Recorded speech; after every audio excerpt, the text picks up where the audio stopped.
पर एक बड़ी खबर इस वक्त सामने आ रही है। नेपाल में कैदियों के भागने की कोशिश नाकाम कर दी गई। एक बहुत बड़ी कोशिश यहां पर की जा रही थी। काठमांडू से दिल्ली बाजार जेल से भागने की कोशिश कर रहे थे कैदी, जिस कोशिश को अब नाकाम कर दिया गया।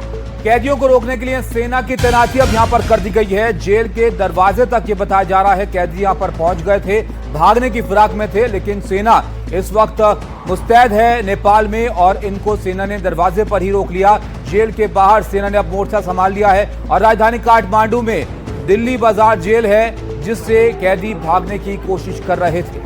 तो अब पूरी तरह से सेना ने यहां पर कमान संभाल ली है नेपाल में और जगह जगह पेट्रोलिंग सेना की चल रही है। तस्वीरें आप देखिए, जेल के बाहर की तस्वीरें आपको दिखा रहे हैं जहां पर सेना ने इस तरह से मोर्चा संभाला है और बिल्कुल जो जेल है दिल्ली बाजार जेल, उसके बाहर जो कैदी भागने की कोशिश कर रहे थे उन्हें बाहर ही रोक दिया गया। भागने की कोशिश को नाकाम कर दिया गया। जेल के बाहर ही सेना ने मोर्चा अब संभाल लिया है।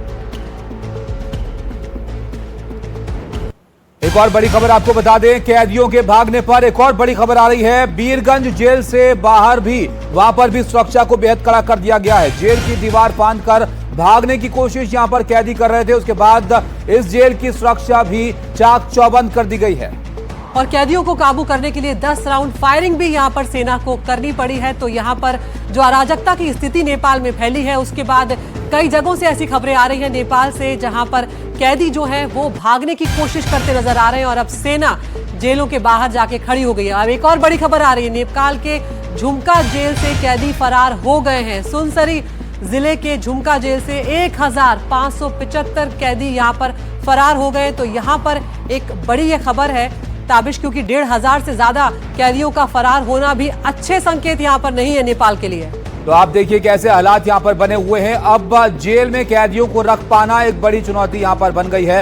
अनंत हमारे साथ हैं। अनंत, हम देख रहे हैं 2 जेलों में कैदियों के भागने की कोशिश हुई जिसको सेना ने नाकाम किया और ये झुमका जेल जहां से 1500 से ज्यादा कैदी फरार हो गए। बताइए क्या स्थिति है, इनके बारे में कुछ पता चल पाया है? अब कैदियों को भी नहीं रोक पा रहे हैं क्या वहां पर जेल में?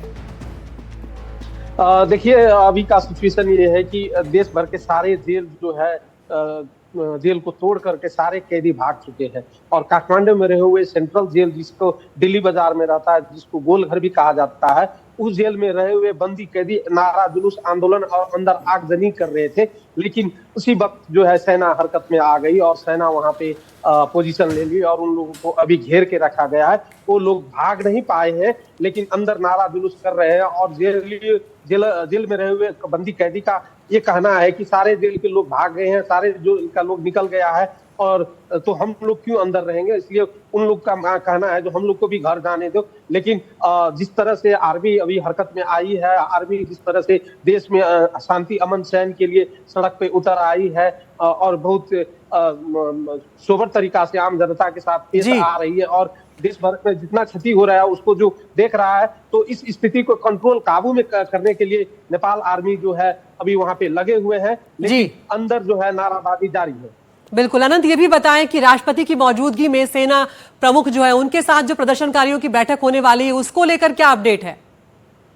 देखिए, अभी औपचारिक रूप से कोई भी चीज बाहर नहीं आई, लेकिन सूत्रों से मालूम पड़ रहा है कि अनौपचारिक रूप से बहुत सारे चैनल से लोग बात कर रहे हैं कि अब किस तरह इस स्थिति को संभाला जाए और नेगोशिएशन का बात क्या हो सकता है और संवाद की माध्यम क्या हो सकती है और कौन कौन संवाद में बैठेंगे। बहुत सारे नाम अभी बाहर खुल के नहीं आई है, लेकिन हम लोग एक जो है जिस तरह से माहौल बना हुआ है कर सकते हैं कि बालेन जो है इसका नेतृत्व कर सकते हैं और उनको सपोर्ट में जो है रवि लामिछाने जो जेल में थे रासोपा पार्टी, उनके लोगों को भी इस मेडिएटर के रूप में आगे ला सकते हैं। लेकिन महत्वपूर्ण बात यह है जो जेनजी जो युवा पुस्ता थे उनके तरफ से कौन कौन इस छलफल में बैठेंगे, संवाद में बैठेंगे, अभी तक कोई नाम खुलकर नहीं आया।